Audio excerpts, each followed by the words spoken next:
अस्सलाम वालेकुम रहमतुल्लाहि व बरकातहू। आज हम लोग सूरह बकरा की आयत नंबर 285 की जो तफसीर बयान करेंगे। बहुत ही ध्यान और तवज्जो सुनेगा और अपनी जिंदगी में इस पर अमल करने की जरूर कोशिश कीजिएगा।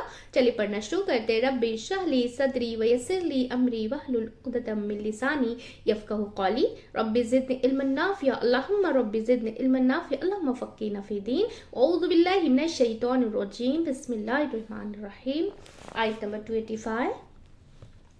आमन रसूलु बिमा उन्ज़िला इलैका मिर रब्बिही वल मुमिनीन। अब इसमें मुमिनून, इसमें क्या है कि रसूल ईमान ले आया, यानी इशारा है मोहम्मद सल्लल्लाहु अलैहि वसल्लम की तरफ कि जिन पर ये किताब नाजिल की उसकी तरफ उतारी गई। क्या उतारा गया? कुरान और हिकमत। और फिर अल्लाह ने कुरान और हिकमत उतारी और फिर अल्लाह ने क्या किया? कुरान और हिकमत उतारी। किस पर उतारी? आप सल्लल्लाहु अलैहि वसल्लम पर।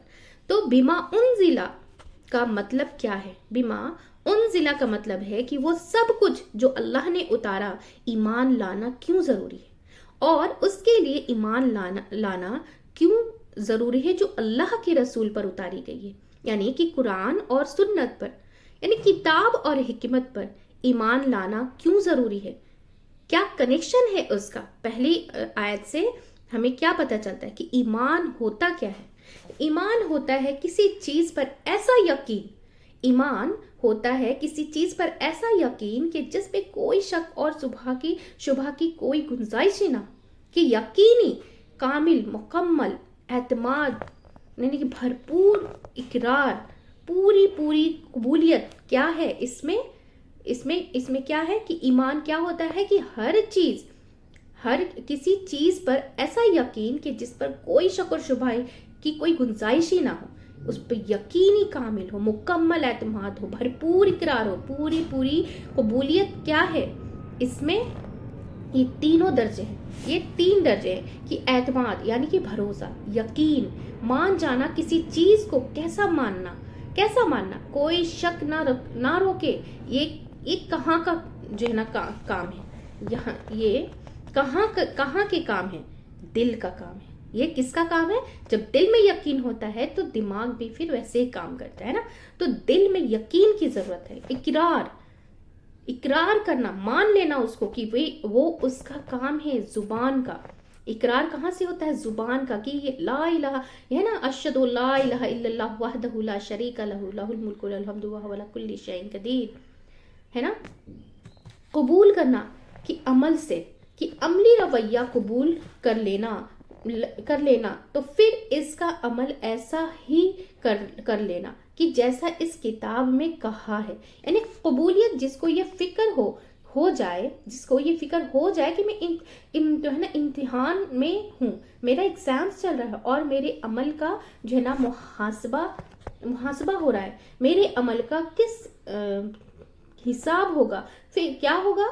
क्या फिर वो चैन से बैठ सकता है? अगर जिसको ये यकीन हो जाए, वो इकरार कर ले, वो मान ले, वो क्या करे कि वो मान ले, तो वो क्या करेगा? वो चैन से बैठ ही नहीं सकता।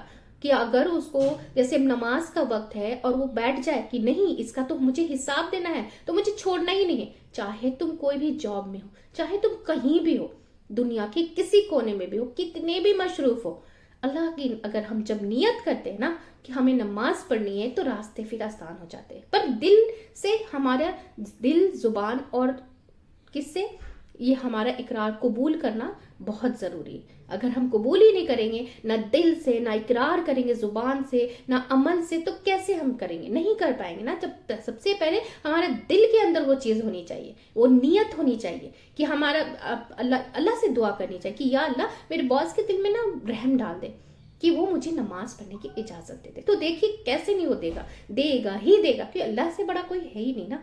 वो देगा ना, वो करेगा ना। आप उससे भरोसा करें, उस पर एतमाद करें, उस पर यकीन करें, उसमें शक और शुबहा ना करें। अब इस आयत से कितनी बड़ी चीज पता चलती है, हम देख सकते हैं ना। तो वो चैन से फिर बैठ ही नहीं सकता, कोई भी नेक अमल करने से वो बैठ ही नहीं सकता कि वो ये अगर सोच ले कि मेरा इम्तिहान है जिसमें मुझे पास होना है, और ये अल्लाह इसे कबूल कर ले। अल्लाह इसे, जैसे हम जो भी कर रहे हैं तो इतना करने के बाद भी हम अपने ऊपर भरोसा ना करें कि हमने किया तो एकदम होगा ही होगा, नहीं, ये अल्लाह की मर्जी होगी कि वो तुम्हारे अमल को कबूल करे या ना करे। ये बात भी हमें ज़हन में बिठा के रखनी चाहिए, है ना। लेकिन अच्छा, अल्लाह से अच्छा गुमान करना चाहिए कि अल्लाह है ना, वो बोलता है ना कि है ना वो आयत हमारे इसमें, इन्ना माल युस्री युस्रा, हर परेशानी के बाद आसानी है, या फिर है ना अल्लाह एक जर्रे बराबर भी नेकियों को भी नहीं छोड़ने वाला और जर्रे बराबर भी बुराइयों को नहीं छोड़ने वाला, यानी कि सबका हिसाब किताब लेगा। अगर राई के दाने के बराबर भी, जर्रे के बराबर भी तुम्हारी नेकी है तो वो छोड़ेगा नहीं, उससे अपने पास महफूज रखेगा, है ना। तो अभी क्या है, फिर वो इंसान क्या है, चैन से बैठ ही नहीं सकता। वो क्या करना चाहेगा कि कुछ करना चाहेगा, किसी के बारे में जो है ना, किसी के बारे में छोड़िए, अपना सोचिए कि अपने ऊपर नजर रखिए, कि अपना तसव्वुर कीजिए कि ऐसी जमीन पर जिसका मालिक अल्लाह है, जिसके ऊपर क्या है, ऐसी चाट है आसमान की, ऐसी छत है आसमान की जिसका मालिक अल्लाह है, कि ये जो है ना, ये जिस्म अल्लाह का है और वापसी भी उसी की तरफ है। कहाँ जाने वाले, हम कहीं नहीं जाने वाले हैं। चाहे तुम जल जाओ, चाहे तुम कब्र में चले जाओ, चाहे तुम कहीं भी चले जाओ, जिसने एक बार पैदा किया, कोई भी चीज एक बार बनाना मुश्किल होता है, या उसको दोबारा भी, अगर हम जब कोई भी चीज एक बार बना लेते तो उसको आइडिया रहता है ना कि वो ये चीज हम दोबारा, तो फिर पूरे कॉन्फिडेंट के साथ इंसान बना देता है। तो वो तो अल्लाह है, हम तो हमारा तो कुछ मतलब हमारा निशान भी नहीं था, तो उसने हमें पैदा कर दिया, तो वो फिर दोबारा क्यों नहीं उठा सकता है, वो दोबारा जिंदा क्यों नहीं कर सकता है। तुम कितने भी खत्म हो जाओ दुनिया में, रेसे बराबर होके तुम राख हो जाओ, लेकिन वो तुम्हें उठा लेगा, ये यकीन रखना होगा। और जो कुछ वो कर रहे हैं, जैसे मिट्टी में भी जाने के बाद, हम कब्र में भी जाने के बाद हमारा क्या निशान रहता है, सब हम मिट्टी ही बन जाते हैं, कुछ नहीं बचता, लेकिन फिर भी वो अल्लाह उठाएगा ना, उठाएगा ही उठाएगा, चाहे तुम मिट्टी में मिल जाओ, चाहे तुम राख बन जाओ।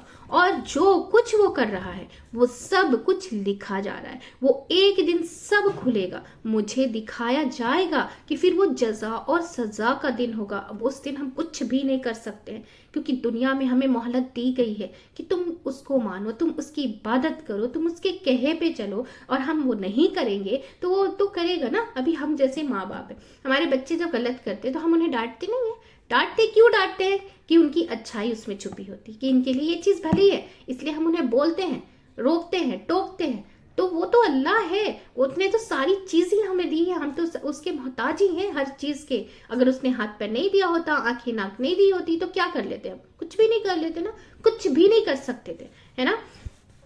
तो क्या है, दिखाया जाएगा, फिर वो जजा और सजा का दिन होगा, वो सारे का सारा फैसला अल्लाह के हाथ में होगा, जिसे चाहेगा मुआफ करेगा और जिसे चाहेगा सजा देगा। तो बताइए कि क्या करना चाहिए, फिर आप इस जमीन पर अपना वक्त कैसे गुजारे, किसकी मर्जी के मुताबिक गुजारे, अल्लाह की मर्जी के मुताबिक, या अल्लाह की क्या है, अल्लाह की मर्जी के, हाँ, अल्लाह की मर्जी के मुताबिक, या अल्लाह की मर्जी के, मर्जी कहां से मालूम होगी, अल्लाह की मर्जी कहां से मालूम होगी, कि कुरान और सुन्नत से फायदा उठाने के लिए क्या जरूरी है, सबसे पहले ईमान, अल्लाह पे यकीन, ईमान रखना चाहिए ना, ला इलाहा इल्लल्लाह मुहम्मदुर रसूलुल्लाह, अल्लाह के सिवा कोई माबूदे बरहक नहीं है, अल्लाह के सिवा कोई माबूदे बरहक नहीं है, यकीन होना चाहिए। इसलिए तो किताब के शुरू में ही फरमाया, सूरतुल जो है ना, इब्तिदा में क्या बताया गया, ज़ालिकल किताबुल ला रैब फीह, ये वो किताब है जिसमें कोई शक नहीं है, जिसमें जो बात है ना वो 100% सही है, इसमें कोई अब शक शुबा है ही नहीं। क्योंकि इससे पहले जो किताबें आई थी, तौरेत, ज़बूर, इंजील जो है, इन सब में बदलते बदलते जैसी जैसी चीजें होती थी वैसे वैसे आयत हुई थी, चेंज होती थी, लेकिन जब कुरान नाजिल हुई तो उसमें कोई चेंजेस नहीं हुआ, जो उतरी है जैसी है वो वही मुकम्मल है, उसमें कोई चेंजेस ना हो है ना होगा, है ना। तो अब वो उसमें कोई शक की बात ही नहीं है कि इसमें जो बातें हैं वो गलत है या सही है, जो है वो है ना। तो हमारे अंदर ये चीजें बिठा लेने, तो किस लिए आई है किताब जिसमें कोई शक नहीं है, पूरा एतमाद रखो, यकीन रखो, भरोसा रखो, हुदल लिल मुत्तकीन, हिदायत के लिए आई है, हुदल लिलमुत्तकीन है, यानी कि वो हिदायत के लिए आई है, राह दिखाने के लिए आई है। आज अपनी सूरतुल बकरा मुकम्मल हो रही है, लेकिन लिहाजा रहनुमाई का एक बाब मुकम्मल हुआ, यानी कि किसने कितनी रहनुमाई पाई, किसने कितनी। अभी हमारी जो है ना अल्हम्दुलिल्लाह ये जो है सूरह बकरा मुकम्मल हुई। सूरह बकरा की आखिरी 2 आयत है ना 285 और 286, तो हमारी 285 चली। तो अब बताएं कि हमने जो इतनी सारी जो पूरे लेक्चर्स हमने सुने, अगर आप सुन रहे होंगे, अगर नहीं भी सुना है तो आप पूरा 1 से जाकर के सुन सकते हैं, ताकि जो है ना हमारी कुरान क्या बोलती है, कैसे कैसे हुक्म आए हैं, किस लिए आए हैं, कौन से मौके पे क्या हुक्म आया, तो हम जब समझ लेंगे तो हमारी जिंदगी भी क्या है आसान, दुनिया और आखिरत दोनों आसान हो जाएंगी, है ना। तो क्या है, किसने कितनी रहनुमाई पाई, किसने कितनी हिदायत पाई, इसका इन्हिसार उस यकीन पर है, यानी कि यकीन की उस कैफियत पर है, कि ईमान की उस कैफियत पर है कि जितना ज्यादा उस पर एतमाद होगा, भरोसा था कि सब कुछ सच है, है ना, उतना ही ज्यादा आप उससे फायदा उठा सकेंगे। जैसे एग्जाम्पल में लिखिए कि मैं डॉक्टर के पास मेडिसिन के लिए आप जो है ना जाते, अब आप उसमें शक करने लगे कि ये मेडिसिन मेरे काम आएगी नहीं आएगी, तो कैसे होगा। अब भरोसा करके मेडिसिन खाते हो ना, वो बोलता है कि ये डायबिटीज है, आपको ये गोली खानी पड़ेगी, तो हम खाते हैं, पूरे भरोसे के साथ खाते हैं कि दवाई खाएंगे तो हम अच्छे हो जाएंगे। तो भरोसा वो अल्लाह, उस अल्लाह का पे भरोसा हमें कैसे नहीं होता है, हम कैसे भूल जाते हैं ये चीज को, है ना। तो फिर ये क्या है कि होके मेरे मर्ज की ये फायदा नहीं दे रही, ऐसा नहीं, पता है कि आराम आएगा भी या नहीं, क्यों होगा ना, शिफा होगी ना, शिफा नहीं हो सकती, ऐसा नहीं है ना, फायदा नहीं हो सकता। बाज़ औक़ात ऐसे टेस्ट भी किए गए हैं कि ऐसे जो है ना, ऐसे मरीजों को दवा देने के बजाय सिर्फ सादा पानी दिया गया है, लेकिन ये कहा गया कि ये आपके फायदे का है, यकीन की कुव्वत के साथ ये पानी भी उनके लिए शिफा बन गया। सोचें, अब जैसे हम डॉक्टर की दवाई पे शक शुबा करने लगे कि ये नहीं होगा, इससे नहीं होगा, लेकिन अब ऐसे भी टेस्ट हुए हैं कि यकीन, जब उनको पानी सिर्फ दिया गया, उनको ये कहा गया कि ये पी लो तुम, उनको ये नहीं कहा गया कि ये पानी है, ये दवाई है, ये है, तुम इसको पी लो, तो यकीन की कुव्वत के साथ जब वो पीता है तो फिर क्या है कि उसको शिफा भी मिल जाती है। तो यकीन की कुव्वत बहुत बड़ी कुव्वत है, बहुत बड़ी ताकत है, तो वो मामूली कुव्वत नहीं है, वो मामूली ताकत नहीं है। तो हमारे हालात की, हमारे हालात की, दिलों की, जुबान की, अमल की दुरुस्तगी की बुनियाद ईमान पर है, अल्लाह पर भरोसे पर है। जितना ज्यादा पक्का यकीन होगा, उतना ज्यादा हम अपने आप को उसके हवाले कर देंगे, उतना ज्यादा हम अपने आप को क्या करेंगे, उसके हवाले कर देंगे। फिर हम ये नहीं सोचेंगे ये मेरे साथ ही क्यों हुआ, ये ऐसा क्यों हुआ, वो वैसा क्यों हुआ, ऐसा करते तो वैसा हो जाता, वैसा करते तो ऐसा हो जाता, हो ही नहीं सकता। जब अल्लाह पे पूरा यकीन आ जाता है, जब अल्लाह पे पूरा भरोसा आ जाता है, तो हम जो है ना डगमगा ही नहीं सकते और शक शुबा तो कर ही नहीं सकते कि अल्लाह ने किया है ना, वो देख लेगा, वो संभाल लेगा, वो कर लेगा। ऐसा यकीन, चाहे आप खाई के सामने खड़े हो, अल्लाह देख लेगा। अब ये नहीं कि खाई के सामने खड़े हम कूद रहे बोले अल्लाह बचा लेगा, अल्लाह ने तुम्हें दिमाग दिया है कि तुम मत कूदो, हम इसमें नहीं जाएंगे। तो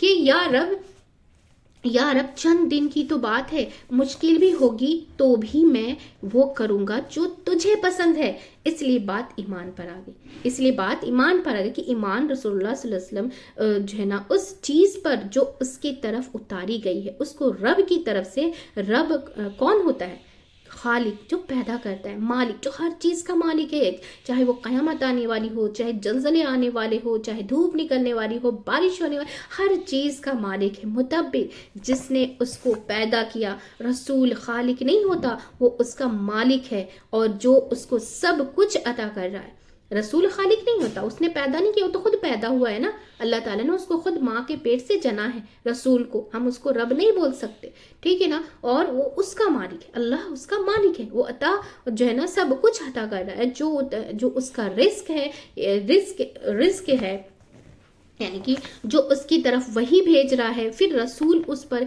ईमान ले आया, और सिर्फ रसूल ही नहीं, क्या है, वल्मुमिनून, सारे के सारे मोमिन ईमान रखते हैं। क्यों? इसलिए कि कोई शक जो है ना, कोई शख्स मोमिन کہلا ہی نہیں سکتا جب تک کہ وہ اس چیز کو نہ مانے جو رسول کی طرف بھیجی گئی ہے۔ اہل ایمان کی صف میں کوئی شامل ہی نہیں ہو سکتا جب تک کہ کوئی شخص اس بات پر پکا یقین نہ کر لے کہ اس میں کوئی شک نہیں ہے کہ جو کچھ اللہ نے اس کتاب میں بھیجا ہے وہ بالکل سچ ہے۔ میری سمجھ میں نہیں آتا، میری سمجھ میں آتا ہے یا نہیں آتا ہے، لیکن میں اس کو سچا مانتی ہوں ہے نا، کیونکہ اس کی طرف سے ہے، جس نے یہ دنیا بنائی ہے، جس نے مجھے بنایا ہے، جس نے یہ سب کچھ بنایا ہے۔ اگر اس کی بنائی ہوئی کائنات میں کوئی خلل نہیں تو اس کی کتاب میں خلل نہیں ہو سکتا۔ اس کی بنائی ہوئی کائنات میں اس میں کوئی خلل نہیں ہے، کوئی اس میں اڑچن نہیں ہے، تو پھر اس کی بنائی ہوئی کتاب میں کوئی خلل نہیں ہو سکتا، ہے نا۔ کلن، اب یہاں پہ کیا ہے کہ کلن سارے کے سارے، کون؟ رسول اور باقی سب مومن، آمنا ایمان لائے، بھی کیا ہے؟ آمنا باللہ، کس پر ایمان لائے؟ اللہ پر، سب اللہ پر ایمان رکھتے ہیں۔ اس کا کیا مطلب ہے کہ اس کی ذات پر ایمان رکھتے ہیں، کہ اللہ کا ایک وجود ہے، اس کی صفات پر ایمان رکھتے ہیں کہ سارے اچھے کام، کاملی اچھی صفات اسی کی ہے، وہ بہت خوبیوں کا مالک ہے۔ پھر اس کے مالک ہونے پر وہی میرا مالک ہے، میرا خالق ہے، مالک ہے، رازق ہے، رب ہے، یعنی کہ ان 4 چیزوں کو ماننا جو ہے وہ ایمان لانے کا تقاضا ہے۔ کون سی 4 چیزیں ہیں کہ پہلا کیا ہے کہ اللہ کی ذات کو ماننا، دوسرا کیا ہے کہ اللہ کی صفات کو ماننا، تیسرا کیا ہے کہ اس کو ایک معبود ماننا، چوتھا کیا اور اسی کو رب ماننا۔ یہ بنیادی چیزیں ہیں، جب ہم یہ پڑھیں تو ساتھ اپنا جائزہ لیتے جائیں، کیا ہم یہ سب مانتے ہیں؟ ان کے مومن تو ہیں وہ جو اللہ کو مانے اور اس طرح مانے، کس طرح مانے؟ وہ ملائکتہ کہ اس کے فرشتوں کو بھی مانتے ہیں، کہ اس کے فرشتوں پر ایمان رکھتے ہیں۔ فرشتے غیبی مخلوق ہے، وہ ہمیں دکھائی نہیں دیتی، نور سے بنے ہیں، صحیح تعداد ان کو بھی نہیں معلوم، سب کے نام بھی ہم کو نہیں پتا ہے نا، کہ صرف ان کے بارے میں اتنا ہی جانتے ہیں۔ اللہ نے اپنی خطاب میں یا محمد صلی اللہ علیہ وسلم نے اپنی حدیث میں بتا دیا۔ کچھ بڑے فرشتے ہیں، کچھ اور کاموں کے لیے مقرر ہیں، ان کے نام بھی ہمیں بتائے گئے ہیں۔ بس اتنا کہ ہم جانتے ہیں، کہ لیکن ہم ان کو بھی مانتے ہیں اور جانتے ہیں، جان کے جن کے بارے میں ہمیں پتا ہے، نام بتایا گیا ہے نا، کہ ان فرشتوں کو بھی مانتے ہیں جن کی تعداد ہم کو نہیں معلوم۔ کیوں؟ اس لیے سورۃ البقرہ کے آغاز میں شروع میں آپ نے پڑھا ہوگا کہ اس کتاب سے فائدہ وہ اٹھا سکتا ہے جو غیب پر ایمان لاتے ہیں، جو اب سورہ بقرہ میں بتایا گیا، جو غیب پر ایمان لاتے، جو دکھائی نہیں دیتے، تو فرشتے پر ایمان بالغیب کا حصہ ہے، اس کے بغیر ایمان مکمل نہیں ہوتا۔ ابھی کیا ہے؟ وہ کتب ہی، اور اس کی کتابوں کو بھی مانتے ہیں۔ کچھ کتابیں تو ہمیں معلوم ہیں، کون سی؟ توریت، زبور، انجیل، قرآن، اور کچھ کتابیں ایسی ہیں جیسے ان کے بارے میں ہم کچھ نہیں جانتے، ان کے نام بھی ہمیں نہیں پتا، اس کا کانٹینٹ بھی نہیں پتا، کس پیغمبر پر اتری ہے یہ بھی نہیں پتا، لیکن ہم سب کتابوں کو مانتے ہیں کہ کتب ہی، کہ اس کی کتابوں کو، اور کتابیں کیوں بھیجی اللہ نے؟ وقتاً فوقتاً لوگوں کی ہدایت کے لیے، تعلیمات کے لیے، ان کے علم کے لیے ہے۔ یہ اس کے احکامات، اس کے احکامات ہیں کہ اس میں بتایا ہے کہ کیا کرنا ہے اور کیا نہیں۔ ورسولی، اس کے سارے رسولوں کو مانتے ہیں۔ کچھ رسول ایسے ہیں جو جن کے نام ہمیں معلوم ہے، اور کچھ ایسے ہیں کہ جن کے نام ہمیں نہیں معلوم۔ تو قرآن پاک میں اللہ پاک ہمیں فرماتے ہیں کہ تحقیق آج سے پہلے ہم نے بہت سے رسول بھیجا، تحقیق ہے نا، تحقیق آج سے پہلے ہم نے بہت سے رسول بھیجا، ان میں سے کچھ ایسے ہیں جن کا ہمیں جو ہے نا آپ پر ذکر کر دیا، اور قرآن پاک میں 25 سے قریب نام آتے ہیں، کچھ نام پھر بھی حدیث میں اور ان میں سے کچھ ایسے ہیں جن کا ہم نے ذکر بھی نہیں کیا، یعنی کہ ان کو پتہ بھی نہیں ہے، ان کا پتہ بھی نہیں، نام بھی نہیں معلوم، لیکن ہمارا کام کیا ہے کہ ہم سب اس پر ایمان رکھتے ہیں کہ اللہ کے کیا ہے، اللہ کے بھیجے ہوئے ہیں، کیا کام ہے ان کا، رسولوں کا کیا کام ہے، رسولوں کا رسول کا لفظی معنی کیا ہے، پیغام لانے والا، پیغام لانے والا، ایسے مرد جن پر اللہ کے نے وحی اتاری، اپنی ہدایت اتاری، جو چاہا عطا کیا، اور ان کو یہ حکم بھی دیا کہ وہ آگے پہنچائیں، ان کو رسول کہا جاتا ہے۔ رسول کیا ہے، پہلا کیا ہوتا ہے کہ وہ مرد ہوتے ہیں، عورتیں نہیں ہوتی، دوسرا کیا ہے کہ جو ہے نا ان پر اللہ کی طرف سے وحی آتی ہے، اور تیسرا کیا ہے کہ ان کو یہ حکم ہوتا ہے کہ وہ اس وحی کو آگے پہنچائیں، کیونکہ قرآن پاک میں آتا ہے کہ اے رسول جو ہے نا پہنچا دیجئے جو آپ کو آپ کے رب کی طرف سے اتارا گیا ہے۔ اگر آپ نے ایسا نہ کیا تو آپ نے کیا کیا کہ آپ نے رسالت کا حق ادا نہیں کیا، تو رسالت کی ذمہ داری ویسے کیا ہے کہ ان کو آگے بھی پہنچانا ہے۔ تو جتنے بھی رسول آئے انہوں نے اللہ کے پیغام کو آگے پہنچایا، ہم سب رسولوں پر ایمان رکھتے ہیں۔ اب یہاں پہ کیا ہے کہ لا نفرق بین احد من رسولہ، اب ہم ان میں سے کسی کے درمیان، کسی کے بیچ فرق نہیں کرتے، کس بارے میں، کوئی فرق نہیں کرتے، ان کی کیا ہے درجات میں ان پر ایمان لانے میں فرق ہے، یعنی کہ درجات کو تو خود اللہ نے الگ الگ رکھے ہیں نا، کہ ہمیں ایمان رکھنا ہے، ایمان میں فرق نہیں ہے، یعنی کہ قرآن میں آتا ہے کہ تیسرے پارے میں کہ پہلی آیت کہ آپ پڑھ چکے ہیں کہ ہم نے ان کو بعض پر بعض کو فضیلت بخشی ہے، اور ان میں اللہ کے کلام کیا، اللہ نے کلام کیا ہے کہ بعض کا درجے میں بلندی آتی ہے، جو ہے نا 5 افضل رسول ہے، جن میں سے کون ہے، محمد صلی اللہ علیہ وسلم، دوسرے کون ہے ابراہیم علیہ السلام، تیسرے کون ہے موسیٰ علیہ السلام، چوتھے کون ہے نوح علیہ السلام، اور 5ویں کون ہے عیسیٰ علیہ السلام۔ یہ ان کے درجے ہیں نا، ان کے سب کے الگ الگ درجے ہیں۔ سب سے پہلے محمد صلی اللہ علیہ وسلم ان کے درجے، یعنی کہ بعد محمد صلی اللہ علیہ وسلم، اس کے بعد ابراہیم علیہ السلام، سب سے پہلے کس کا درجہ ہے، آپ صلی اللہ علیہ وسلم، اس کے بعد ابراہیم علیہ السلام۔ پھر ہم رسولوں میں کسی قسم کی جو ہے نا تحریک نہیں کرتے، یعنی کہ سب رسولوں پر ایمان رکھتے ہیں جن کو بھی اللہ نے رسول بنا کے بھیجا ہے، یعنی کہ وہ خود جو ہے نا خود بخود رسول بن گئے، جن کے خود ہی دعویٰ کر دیا، جنہوں نے خود ہی دعویٰ کر دیا، یعنی کہ وقولو، اور وہ سب کہتے ہیں، ہاں کون کہتا ہے، رسول اور مومن کیا کہتے ہیں، سمعنا، ہم نے سن لیا، واتانا، اور ہم نے مان لیا، ہم نے اطاعت کی، یعنی کہ مان لیا، وقالوا سمعنا واتانا، ہم نے سن لیا اور ہم نے مان لیا۔ مومن کون ہوتا ہے، پھر جو کہتا ہے کہ سمعنا واتانا، تو جو اطاعت کرتا ہے، اطاعت یعنی کہ فرما برداری، یعنی کہ اوبیڈینس، بات ماننا، یہ مان کا حصہ ہے۔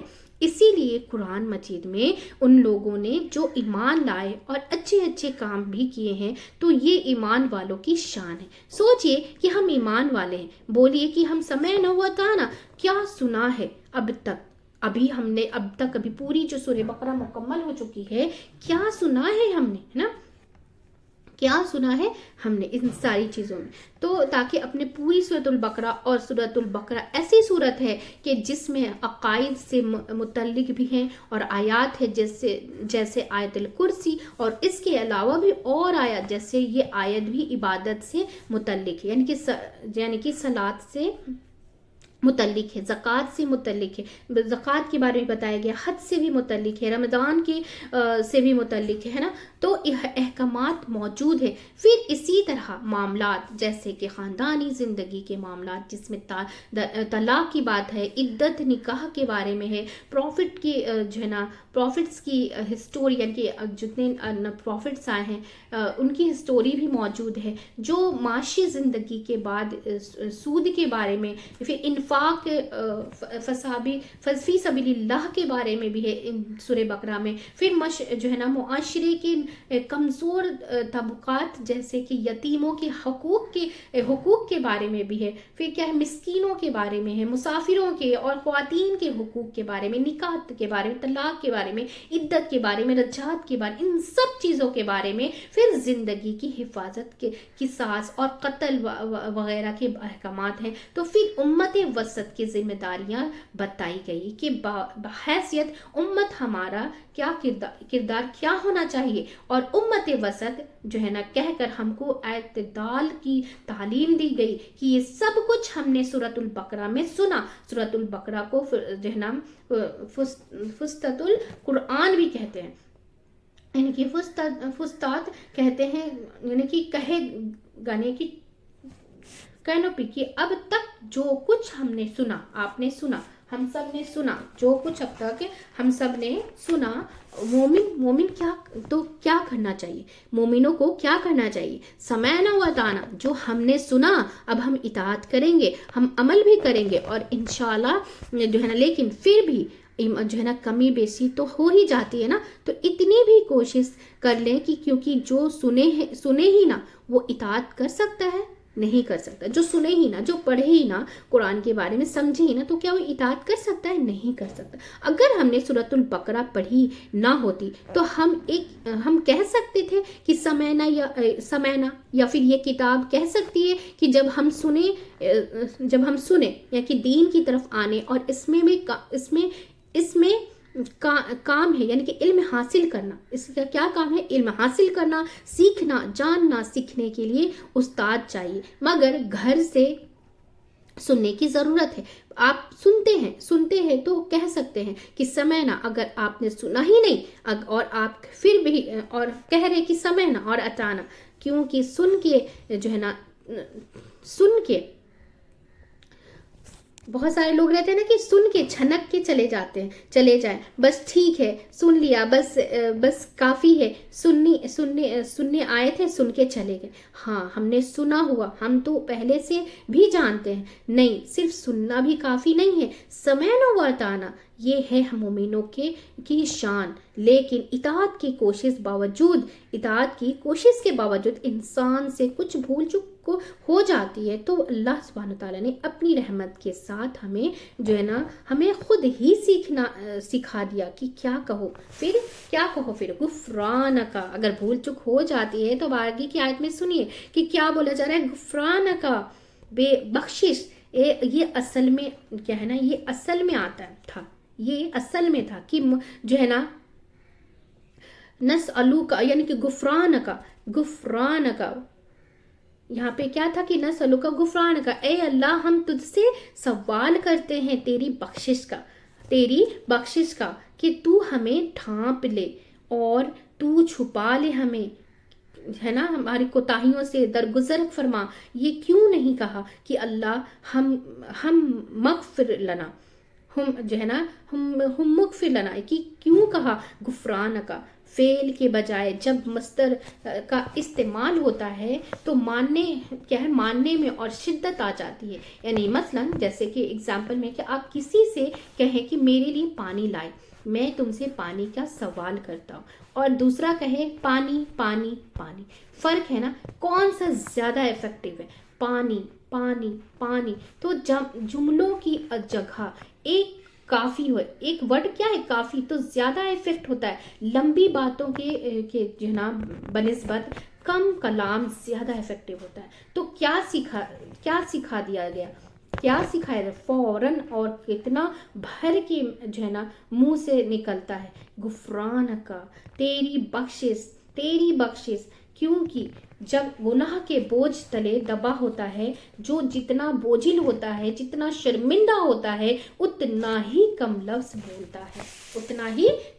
बोलता है। जब आप संजीदा होते हैं तो बख्शिश क्या है? बख्शिश मांगने में तो फिर क्या होता है कि मुआफ़ कर दे, کہ معافی چاہیے، یہ تیری بخشش، بس یہ اتنا ہے، باقی دل میں ہے ہمارے۔ جب انسان کے دل کے اندر ایک طوفان ہوتا ہے، ایک الفاظ ساتھ نہیں دیتے، تو پھر انسان کیا کرتا ہے کہ ایک لفظ سے ہی اظہار کافی سمجھتا ہے نا۔ سچے دل سے مانگنے والے کے لیے ایک لفظ ہی کافی ہے، تیری بخشش۔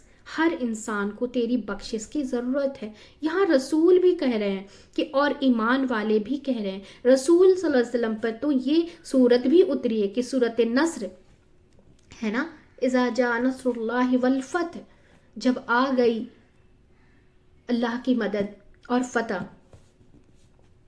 رأیت الناس يدخلون فی دین اللہ افواجا، کہ آپ دیکھیں گے کہ کس طریقے سے لوگ کیا ہے پے در پہ دین میں داخل ہو جائیں گے۔ فسبح بحمد ربک واستغفر، فسبح، پس چاہیے کہ بخشش مانگے، پس چاہیے کہ آپ کیا کریں، آپ عبادت کریں، نماز پڑھیں اور اللہ سے بخشش مانگیں، اور اپنی نماز پڑھیں، اللہ کا ذکر کریں، تسبیح کریں اور اللہ سے بخشش مانگے، ہے نا۔ انہ کان توابا، بے شک اللہ قبول کرنے والا ہے توبہ کو، ہے نا۔ تو اور جب یہ صورت نازل ہوئی تو آپ یہ کثرت سے استغفار کیا، آپ صلی اللہ علیہ وسلم نے کثرت سے، دیکھی کہ وہ نبی تھے، جب ان کو مکہ فتح ہوا تو اللہ نے، لوگ کیا کرتے ہیں کہ پارٹی مناتے کہ ہم تو اکڑ کر چلتے، لیکن اللہ آپ صلی اللہ علیہ وسلم کا یہ عالم تھا کہ میں تھوڑی سی آپ کو سورہ نصر کی بتا دیتی ہوں، کہ یہ عالم تھا کہ وہ اس طریقے سے جھک کے جا رہے تھے گھوڑے پہ، اونٹ پہ، کہ ایسے لگ رہا جیسے ان کی داڑھی مبارک ایسے سر جھکا ہوا تھا، وہ چاہتے تو اکڑ کے جاتے نا کہ مکہ فتح ہو گیا، اب تو میں یہاں کا یہ بن گیا ہوں، لیکن نہیں، تو بھی اللہ سبحانہ تعالیٰ نبی کو بول رہے ہیں کہ تم تسبیح کرو، تم تسبیح کرو، اور ہم کیا کرتے ہیں، ہم تو اللہ ہی کو بھول جاتے ہیں، خوشیوں میں شامل ہی نہیں رکھتے ہیں ہم، ہے نا۔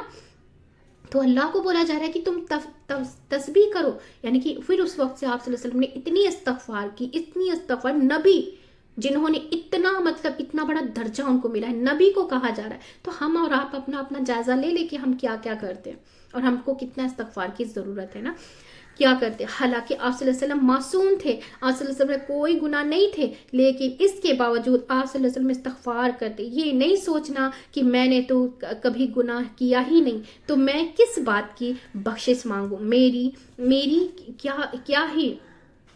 میری کیا غلطی ہے، میں کیوں معافی مانگوں۔ ہم انسانوں کے ساتھ یہی کرتے ہیں نا کہ اگر کوئی لوگ، دو لوگوں کے بیچ ناراضگی ہوتی ہے تو سوری کہنے کو بولتے ہیں، لیکن جواب کیا ملتا ہے کہ عموماً زیادہ تر جواب کیا ملتا ہے، اگر آپ کسی کو جو ہے نا مشورہ دے کہ میں کیوں سوری کہوں، میں نے کیا کیا، میری تو کوئی غلطی ہی نہیں تھی، سوری جو ہے نا، تو ساری غلطی تو اس کی ہے، تو یہ کیسا ایٹیٹیوڈ ہے، کیسا تکبر ہے، یہ ایگو ہے نا، تکبر والا ہے۔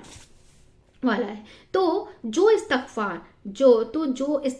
ہے وہ یہ نا تکبر کی نفی کرتا ہے، یعنی کہ اس کے اندر ایگو نہیں آنے دیتا، کہ وہ اپنے آپ کو ایکسیپٹ کرتا ہے کہ ہم انسان ہو، غلطیاں ہم سے ہی ہوتی ہے نا، انسان ہے، کمزور ہے، بے بس ہے، ہو جاتی ہیں غلطیاں، تو کیا کرنا چاہیے، استغفار کرنا چاہیے، زیادہ سے زیادہ استغفار۔ جب نبی کو یہ کہا جا رہا ہے، جو اتنے معصوم تھے، جنہوں نے مطلب غلطی گناہ ان سے ہوئے بھی نہیں، لیکن پھر بھی کہا، کیونکہ وہ بھی انسان تھے، ہو سکتا ہے بھول چوک کبھی ہو گئی ہوگی، اس لیے اللہ سبحانہ تعالیٰ نبی سے کہہ رہے کہ تم استغفار کرو، ہے نا۔ تو ہم لوگ غلطی مانتے ہیں تو ہمیں بخش دے، تیری بخشش چاہیے، تو مجھے معاف کر دے اور تیری معافی چاہیے، کیونکہ قرآن مجید میں آتا ہے کہ اس کے علاوہ کون ہے جو گناہ معاف کر سکتا، کون ہے جو گناہ معاف کر سکتا ہے، کوئی کر ہی نہیں سکتا جب تک وہ معاف نہ کرے، جب تک اللہ سبحانہ تعالیٰ معاف نہ کرے۔ اب آگے ہے رب بنا، اے ہمارے رب، اب اس میں جو ہے نا اپنائیت ہے کہ اے جو آگے نا، وہ جس نے ہم کو پیدا کیا، اے وہ جو ہمیں کھلاتا ہے، جو پلاتا ہے، جو ہمیں ساری ضروریات کا خیال رکھتا ہے۔ اب یہاں پہ یہ سورت جب آپ دل سے پڑھیں گے نا، آپ کی آنکھوں سے آنسو نہ نکلے تو دیکھ لیجئے، اتنے آنسو نکلتے ہیں اس سورت کو جب ہم سمجھ کر پڑھتے ہیں کہ اللہ سے کس طریقے سے ہم جب عاجزی سے مانگتے ہیں، تو اس کو جب بھی ہم پڑھیں گے تو ہماری آنکھوں میں آنسو آنا ہی آنا ہے، کیونکہ جب تک ہم محسوس نہیں کریں گے نا کہ ہم کیا پڑھ رہے ہیں، کیا بول رہے ہیں، تو ہماری آنکھوں میں آنسو بھی نہیں آئے گا، لیکن آتا ہے جب ہم اس کو کو سمجھ کر پڑھنے والے بنتے ہیں تو، ہے نا. ربنا و الیکل مصیر، اور تیری ہی اب یہاں پہ کیا ہے؟ ربنا و الیکل مصیر، اور تیری ہی طرف لوٹنا ہے. آغاز میں بھی وہی بات ہوئی تھی شروعات میں کہ تو جہاں سے آئے ہیں وہیں جانا ہے نا. بھاگنے کی کوئی جگہ نہیں ہے نا. تو ادھر ادھر نہیں کھسک سکتے، کہیں گم نہیں ہو سکتے. یاد ہے نا کہ بنی اسرائیل میں سے ایک شخص کو بہت ڈر لگتا تھا. جب مرنے لگا تو اپنی اولاد سے کہا کہ مروں گا تو میری لاش لا کر 3 حصے کروا کے ایک کو ہوا میں اڑا دینا، اور ایک کو پانی میں بہا دینا، اور ایک کو مٹی میں دبا دینا. اس کو لگا کہ اللہ سبحانہ تعالیٰ مجھے جمع نہیں کر سکتا، مجھے اکٹھا نہیں کر سکتا. جیوں ہی اس نے ایسا کیا، اس کی اولاد میں سے اللہ سبحانہ تعالیٰ نے ہوا فرشتوں سے فرمایا ایک ایک ذرہ اٹھا کر لے آؤ. پانی کے فرشتوں کو حکم دیا تو ایک ایک ذرہ نکال لو. زمین کے فرشتوں کو حکم دیا کہ ایک ایک ذرہ نکال لو، اور ایک سیکنڈ میں دوبارہ کھڑا کر دیا گیا. پوچھا کیوں ایسا کیا؟ کہا کہ موت سے ڈر لگتا تھا. کہا جو تجھے بخش دیا. جو ڈرنے والا ہے نا اس کو معاف کر دیا جاتا ہے. اللہ اس پہ اپنی رحمت کرتا ہے نا کہ اس کا نام تقوی ہے. اس کا نام ہی تقوی ہے نا کہ اب اللہ سے ڈر لگ رہا ہے مجھے موت. اس نے بہت برا کام کیا، پوری زندگی اس نے برا کام کیا، اور لیکن پھر بھی اللہ کے اگر اس کا ڈر آخری وقت میں بھی آ گیا تو اللہ نے اسے کیا کہا؟ جا تجھے معاف کیا. کیونکہ اسی کو تو تقوی کہتے ہیں. اور ڈرتا کون ہے؟ جس نے اپنے گناہ نظر آتے ہیں، جسے اپنے گناہ نظر آتے ہیں، جسے اپنی غلطیاں نظر نہیں آتی، وہ نہیں ڈرتا. کہتا نہیں میں نے کیا کیا. کیا کہتا ہے وہ؟ میں نے کیا کیا؟ آئی ایم نتھنگ رانگ، میری تو کوئی غلطی ہی نہیں ہے نا. وہ تو صرف اپنے کیے ہوئے کے جو ہے نا دعوے کرتے رہتے ہیں. تو اللہ تیری طرف لوٹنا ہے. آپ کو یہ یاد رکھیں کہ جو آخری دعا یاد ہے نا، امن رسول یا پھر ہے نا لاسٹ تک جو بھی ہے، یہ بہت ہی بابرکت آیت ہے. نبی صلی اللہ علیہ وسلم نے فرمایا جو شخص رات کو لیکن انہیں پڑھ لیتا ہے رات بھر کے لیے کافی ہو جاتی. رات بھر کے لیے کافی ہو جاتی ہے. کیا کافی ہو جاتے ہیں؟ مسند احمد کی روایت ہے کہ سورۃ البقرہ کی یہ آخری آیات مجھے عرش کے نیچے ایک جو ہے نا خزانے سے ملی ہے جو مجھ سے پہلے کسی نبی کو نہیں دی گئی ہے نا. تو خوش قسمت ہیں آپ کے محمد صلی اللہ علیہ وسلم کی امت ہے کہ آپ صلی اللہ علیہ وسلم یہ آیت ملی. کوشش کرے کہ ان کو زبانی یاد کریں اور دن اور رات اس کو کیا ہے پڑھنا نہ بھولے ہے نا. دن اور رات دونوں کو، جیسے صبح میں فجر کے وقت پڑھ لیا اور پھر مغرب کے ٹائم پڑھے، یا پھر بستر پہ جانے کے بعد سونے سے پہلے پڑھ لیا. تو ہے نا صحیح مسلم میں بھی آتا ہے کہ ان کے اترنے کے وقت جب یہ نازل ہو رہی تھی تو آسمان کے دروازے کھول دیے گئے. یہ آیت اتنی اسپیشل ہے، جب یہ آیت اتری تو آسمان کے دروازے کھول دیے گئے. بخاری کی آیت میں بھی بتایا گیا کہ جو کسی رات کو انہیں پڑھتا ہے اس کے لیے کافی ہو جاتی ہے. یعنی کہ یہ کہنا تو بہت آسان ہے وَإِلَيْكَ الْمَصِيرُ، مگر واپسی کا سفر اگر کسی قریبی رشتہ دار کو یاد ہو کہ اپنے پیارے میں کسی کی واپسی یعنی کہ فوت ہونے کے بعد اللہ کے پاس جانے کا کوئی منظر یاد ہے تو جدائی کا وقت کسی عاجزی کی ہوتا ہے نا، کسی عاجزی جو ہے نا عجیز کی موت کا وقت یاد رکھے کہ رخصتی تو آپ نے دیکھا ہوگا کہ جو ہے نا کیا ہوتا ہے کہ لڑکیوں کی شادی کے وقت کیسی حالت ہوتی ہے. حالانکہ خوشی کی ہوتی ہے، لیکن رخصتی کا وقت، جدائی کا وقت، جس چیز یہ ایسی ہے کہ جو انسان کے دماغ کو ہلا کر رکھ دیتا ہے. شادی تو خوشی کا رہتا ہے، لیکن پھر بھی جب رخصتی کا وقت، جدائی کا وقت ہوتا ہے، کیسا لگتا ہے نا، کیسا محسوس ہوتا ہے. تو وہ جو اس دنیا میں ہمیں کتنی غافل ہیں، بھول ہی گئے نا کہ واپسی ہوگی. بھولا ہوا ہے، واپس جانا ہے، لیکن جانا تو ہے، پلٹنا تو ہے ایک دن. اب کس لیے پلٹنا ہے، کیسے پلٹنا ہے؟ اللہ سبحانہ تعالیٰ فرماتے ہیں کہ اے انسان تو خوشا اپنے رب کی طرف چلتا جا، پھر تو اس سے جا ملے گا. کہاں جا کے کہا جا کے ٹھہرنا ہے. ہم سب کو اللہ کے سامنے جو ہے نا قدم بہ قدم زندگی کا ایک ایک دن آتا ہے، پھر جاتا ہے، تو پھر صبح ہوتی ہے، پھر شام ہوتی ہے، پھر ایک دن صبح ہوگی، اس کی شام سے پہلے ہم یا تو رات ہوگی یا اس کی صبح سے پہلے ہم جا چکے ہوں گے، یہاں سے اس جگہ کو چھوڑ چکے ہوں گے. پھر کچھ عرصہ قبر میں رہنا ہوگا، وہاں سے اٹھا لیا جائے گا، وہاں سے حشر کے میدان کی طرف جائیں گے. پھر پل صراط پر چلنا ہوگا، اللہ کے حضور حاضر ہونا ہوگا. اللہ کے حضور جب ہم حاضر ہوں گے تو وہاں جا کے ٹھہرنا ہے نا. الیک المصیر. ہم سوچتے ہیں کہ قیامت کا دن کیا ہے، حشر کیا ہے، میدان ہے، حشر کیا میدان ہے، پل صراط ہے، لیکن جو نا حقیقت یہ ہے کہ ہم سب کو ایک جگہ جا کے ٹھہرنا ہے، وہ ہے قرار کی جگہ. وہاں سے جو بچ کے نکلا، جس پر اللہ نے رحمت کر دی، وہاں سے جو ہے نا وہاں سے کامیابی کا جو ہے نا پروانہ ملے گا، وہاں سے اصل سرٹیفکیٹ ملے گا. جو آگ سے بچا لیا گیا، جو جہنم میں گرنے سے بچا لیا گیا اور جنت میں داخل کر دیا گیا، جو امن سے پل صراط سے گزر گیا، وہ ہی اصل میں کامیاب ہوا. دنیا کی کامیابی کوئی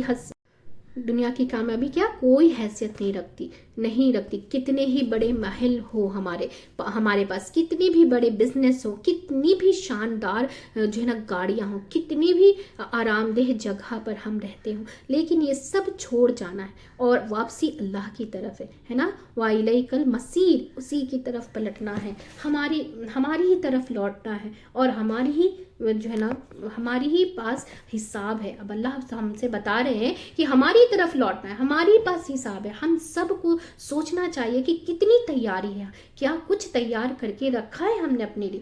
دنیا کے کسی سفر کے لیے کیسی تیاریاں کرتے ہیں نا کہ چھوٹ جائے، وہ نہ چھوٹ جائے، یہ نہ چھوٹ جائے، ہے نا. چیزوں کا خیال رکھتے ہیں کہ ٹوٹ برس ہے کہ نہیں، کہیں جا رہے ہیں اگر ہم سفر پہ تو ہر ایک چھوٹی سی چیز کسی چیز کی تکلیف نہ ہو تو کیوں نہیں رکھنا تھا. ایسے کیسی اذیت ہوتی ہے نا اگر کوئی چیز اگر رہ جاتی ہے، تو کیا آخرت کی ماں جو ہے نا نعمت میں فرائض میں سے ہی کسی چیز کی کمی رہ گئی تو کوئی تکلیف نہیں ہوگی، کوئی مشکل نہیں ہوگی، ایسے ہی بس پار ہو جائیں گے.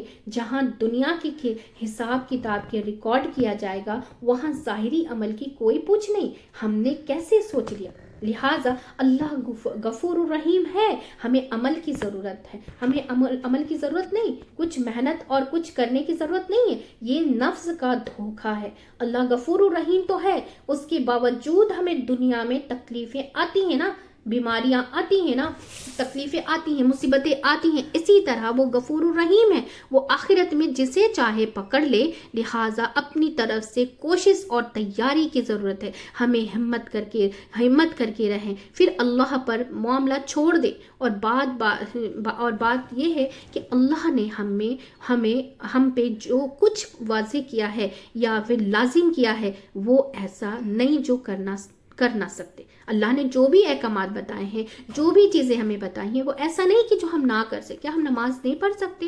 کیا ہم زکوٰۃ نہیں ادا کر سکتے؟ کیا ہم غریبوں کی مدد نہیں کر سکتے؟ کیا ہم اپنی نیت خالص نہیں رکھ سکتے؟ کیا ہم اپنے دلوں کو صاف، کسی کے لیے بغض کینہ برائی سے پاک و صاف نہیں رکھ سکتے؟ تو اگر نہیں بھی ہوتا ہے جو چیز، اس کے لیے دعا کریں، اللہ سے استغفار کریں کہ یا اللہ میری غلطیوں کو معاف کر دے، یا اللہ مجھے اس چیز کی ہدایت دے. کیونکہ جب ہم نماز میں ہی الحمد پڑھتے ہیں تو اس میں ہم کیا مانگتے؟ اہدنا الصراط المستقیم، اے اللہ ہدایت دے ہمیں سیدھے راستے کی. لیکن جب ہم میننگ نہیں سمجھتے ہیں، اس کا مطلب نہیں سمجھتے، تو احساس ہم نہیں کر پاتے کہ ہم مانگ کیا رہے، ہم پڑھ کیا رہے. 17 مرتبہ ہم لوگ الحمد پڑھتے ہیں نماز میں. فرض کا بھی لے لیں تو صرف فرض کا لے لیں تو دن بھر میں ہم 17 مرتبہ الحمد پڑھتے ہیں. لیکن اس احساس کو محسوس کر کے پڑھتے ہیں کہ ہم مانگ کیا رہے اللہ تعالیٰ سے. اللہ خود نے ہمیں سکھایا الحمد میں کہ کس چیز سے ہمیں کیا مانگتے. اہدنا الصراط المستقیم، ہدایت دے مجھے سیدھے راستے کی. صراط الذین انعمت علیہم، اس راستے کے جس پر ان لوگوں کے راستے پہ جس پر تو نے انعام کیا. اب انعام تو بتا دیا کیا کون کس پہ انعام کیا گیا، کن سے اللہ تعالیٰ راضی تھے، رسول بھیجے ان سب سے اللہ راضی تھے نا. हाँ, उन लोगों ने कितनी तकलीफें की, कितनी परेशानियां उठाई, लेकिन हमारे पास अगर थोड़ी सी मुसीबत आती है तो हम अपनी किस्मत को टोकते रहते हैं, रोकते रहते हैं कि या अल्लाह हम ही मिले थे इतनी परेशानी का। आप याद करें कि रसूलों पे कितनी तकलीफें होती थी, उनको तो खाना भी नसीब नहीं होता था, तो वो रो देते ना, अल्लाह का नाशुक्र बन जाते। लेकिन वो क्या कहते थे कि अल्लाह अल्लाह कुल्ली फी हाल, अल्लाह ने जिस हाल में रखा अल्हम्दुलिल्लाह, अल्लाह का शुक्र है, अल्लाह का करोड़ों एहसान है। आज यह दिन आया है, फिर निकल जाएगा। आज बुरा है, कल अच्छा होगा, है ना। आज मुसीबत है, कल आसानी भी होगी। आज परेशानी है तो कल हमारे लिए सहूलत भी होगी। और ऐसा ही होता है, ऐसा दिन आता है तो रात भी आती है ना। सूरज निकलता है तो चांद भी निकलता है, शाम में ठंडा भी रहता है, गर्म रहता है दिन में, तो रात में ठंडक भी रहती है कि नहीं। हम गौर फिक्र तो करें, हम गौर फिक्र करने वाले तो बने, तभी तो हम उस पर अमल कर पाएंगे ना। तो अल्हम्दुलिल्लाह इस तफसीर मुकम्मल हो चुकी है। अब इसकी हमने इन सारी आयतों से क्या सीखा। अब सबसे मेन पॉइंट आता है कि इन सारी आयतों से हमने क्या सीखा। 285 से हमने क्या सीखा, और फिर 285 जो ये है आप ज़रूर इसे याद कर लीजिए, ताकि जो है ना कि हमें पढ़ने में आसानी हो जाए, क्योंकि हर वक्त हमको बुक्स और ये लेकर के नहीं चल पाते हैं ना हर जगह, तो इसीलिए इसे याद करिए। तो आमन रसूल बिमा उनज़िला इलैका मिन रब्बिही वल मुमिनीन आयत के इस हिस्से से क्या बताया जा रहा है, आप इसे नोट कर सकते हैं कि मोहम्मद सल्लल्लाहु अलैहि वसल्लम उस चीज पर ईमान ले आए जो उनकी तरफ उनके रब ने नाजिल किया, और अहले ईमान भी यानी कि नबी सल्लल्लाहु अलैहि वसल्लम ये जान गए कि उनकी तरफ उनके रब के ने क्या की, वही की है। वही कि आप सल्लल्लाहु अलैहि वसल्लम पर क्या नाजिल किया गया था, कुरान और हिकमत। आप सल्लल्लाहु अलैहि वसल्लम क्या नाजिल किया गया था, कुरान और हिकमत। ईमान लाना और नबी पर ईमान लाना क्यों जरूरी है ना। ईमान लाना इसलिए ज़रूरी है कि ताकि किताब जो नबी सल्लल्लाहु अलैहि वसल्लम पर नाजिल की गई है उससे हम फ़ायदा उठाया जा सके, उसे फ़ायदा उठाया जा सके। ईमान क्या है, किसी चीज़ पर ऐसा यकीन जिसमें शक और शुबह की गुंजाइश ही ना हो। कामिल यकीन और इकरार दिल, जुबान और अमल से होता है ना। ईमान लाने का तकाजा क्या है कि अल्लाह की ज़ात को सिफात में यानी कि याफ्ता मानने और उसी को रब मानना, है ना। फरिश्तों पर ईमान लाना, उनके ताल्लुक गैब से है, यानी कि तमाम किताब पर ईमान लाना, तौरात, इंजील, ज़बूर और तमाम सहाइफ पर ईमान लाना, तमाम रसूलों पर ईमान लाना जिनका जिक्र कुरान में है और जिनका जिक्र नहीं भी है, तमाम को अल्लाह का रसूल मानना। और मुसलमान किन के दरमियान तफरीक नहीं करते, किन के देना, रसूलों पर ईमान लाने में मुसलमान तफरीक नहीं करते, और वो इस बात का यकीन रखते हैं कि जो है ना कि तमाम रसूल अल्लाह सुब्हान ताला की तरफ से भेजे गए, है ना।